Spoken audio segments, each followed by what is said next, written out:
Bonjour les passionnés, Jonathan de la chaîne Spirituosité. Aujourd'hui, on voit un single malt canadien de la distillerie Shelter Point, le Double Barrel, qui se trouve à être un single malt qui a vieilli dans...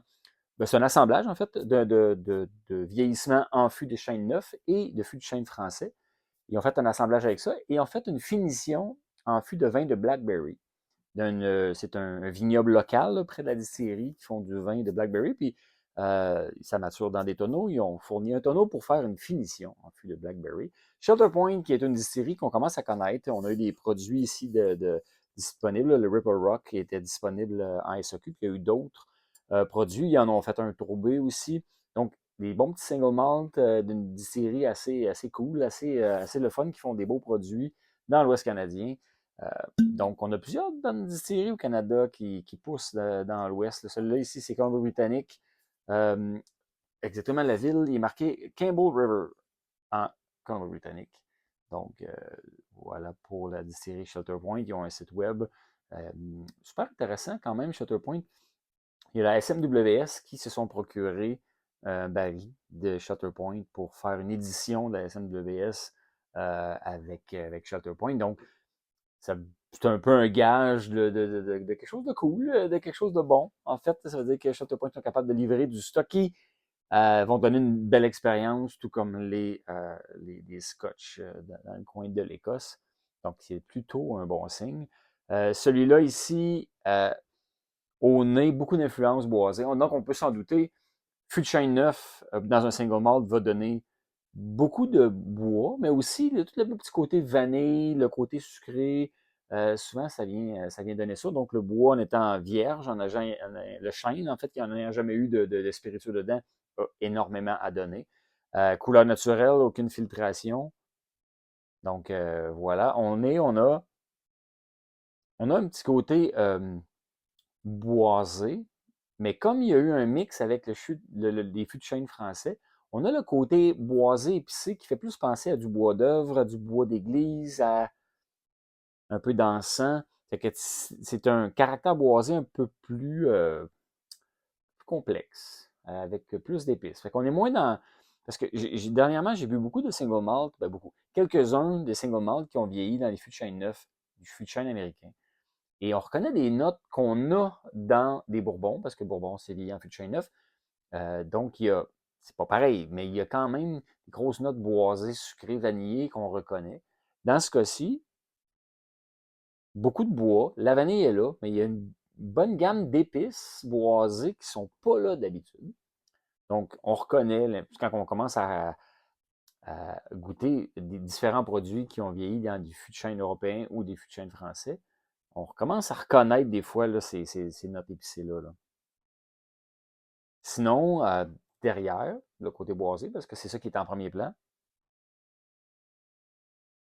on a quand même plusieurs fruits. Fait que, tu sais, j'ai des fruits un peu plus rouges, un peu plus vifs, un peu plus acidulés.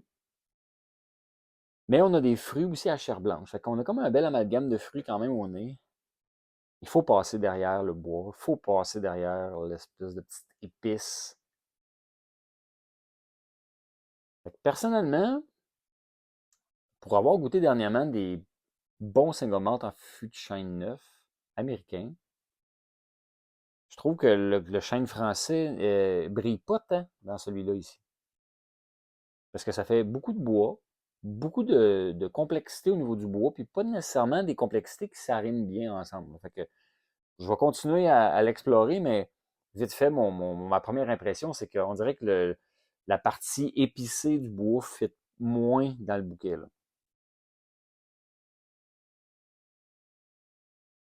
Mais quand on plonge, là, les beaux petits fruits ressortent. Fait que là, j'ai plus des baies, voire fraises, avec raisin, avec une espèce de pêche, l'abricot.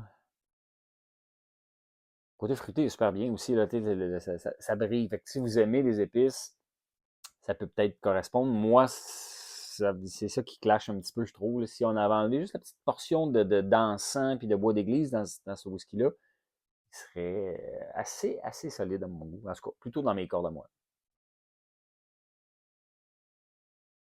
Parce que le côté boisé fait penser.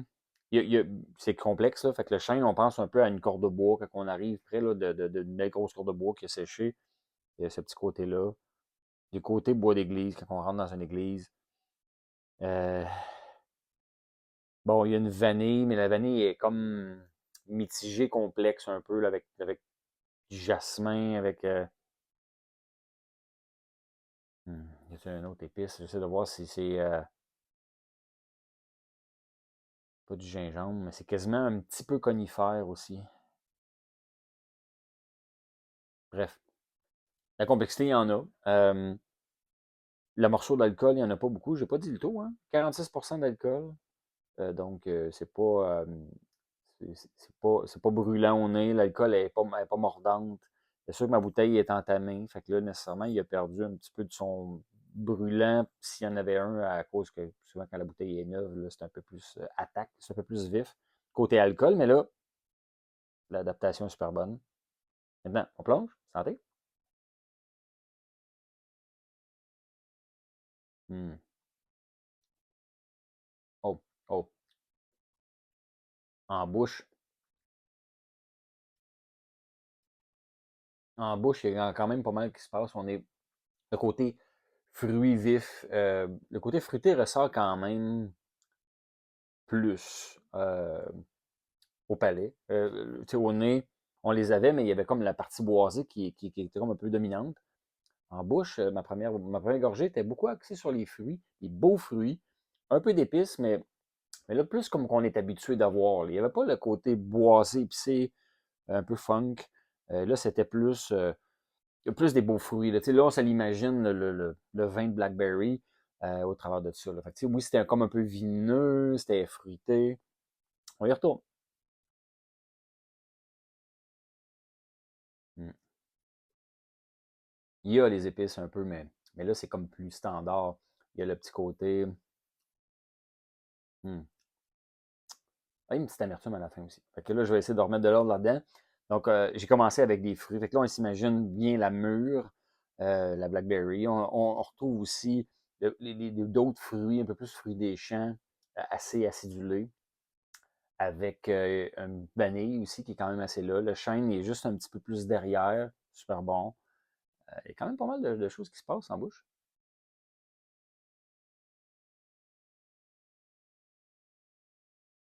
Au niveau épices, on a un peu muscade, on a un peu épices boisées.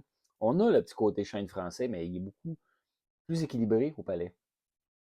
Euh, on a un peu, comme un peu de bleuet, un peu surette. Euh, comme un peu j'avais la fraise au nez, derrière le bois. Puis là, je l'ai aussi en bouche. Fait qu'au niveau complexité, ça livre assez bien.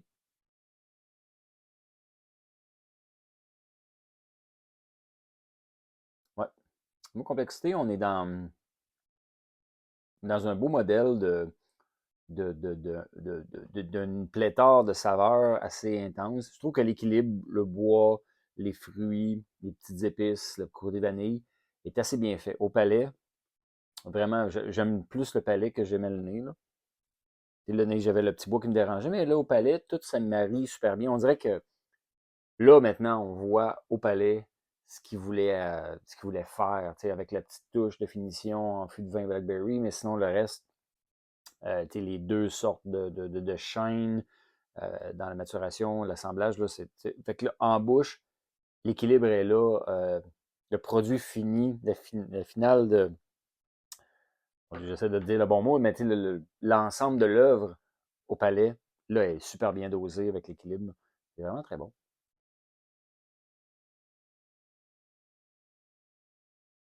Un peu plus mordant que le nez nous laissait présager. Fait que c'est en bouche, on a un peu plus le kick d'alcool, mais c'est quand même correct. C'est quand même dosé, mais est un peu plus relevé que ce que le nez laissait présager. Il y a une finale assez bien. Une finale un peu plus sur le bois. Il y a un peu de fruits dans la finale, mais la finale est vraiment plus sur le côté boisé. Et elle fait du sens. C'est assez chaude. Elle reste quand même moyennement longtemps. Une belle finale, comme on les aime. Hmm. Encore une fois, un bon produit canadien. Shelter Point nous ont offert plusieurs produits que les gens ont aimés, qu'on a aimés, qu'on s'est approprié. Les bouteilles n'ont pas resté assez, très très longtemps à SAQ parce que le mot s'est donné que c'était une belle distillerie canadienne qui offrait des super de bons produits. Ils aiment explorer tant terroir que type de fût, puis aussi, j'ai vu là, sur leur site web quand on est abonné, ils font fumer un baril, donc ils prennent un baril puis ils font rentrer de la fumée à l'intérieur pour aller donner une twist de saveur. Donc, c'est ce qu'on aime, là, une distillerie artisanale qui essaye un petit peu des trucs et qui est capable de sortir des produits d'année en année avec similaire. Celui-là, c'est la 6e édition du Double Barrel, si je me rappelle bien. Donc, j'ai cru lire quelque part que c'était pas la première édition. C'est ça, 6e release. Donc, voilà. Fait que, très belle série. Découvrez, amusez-vous. Là. Il y a vraiment beaucoup de plaisir à avoir en explorant cette distillerie-là, Shutter Point. Donc, voilà. J'espère que vous avez apprécié. J'espère que vous avez déjà goûté d'autres produits Shelter Point. Si oui, je suis curieux. Je suis curieux de vous entendre là-dessus. Moi, je n'ai goûté plusieurs, mais des bouteilles qui m'appartiennent à moi. J'ai celui-là, puis j'ai le Ripple Rock. Donc, voilà. Super de belles distilleries. Encore une belle découverte. Et n'hésitez surtout pas. Leurs produits, habituellement, sont de très bonne qualité et super agréables. Santé!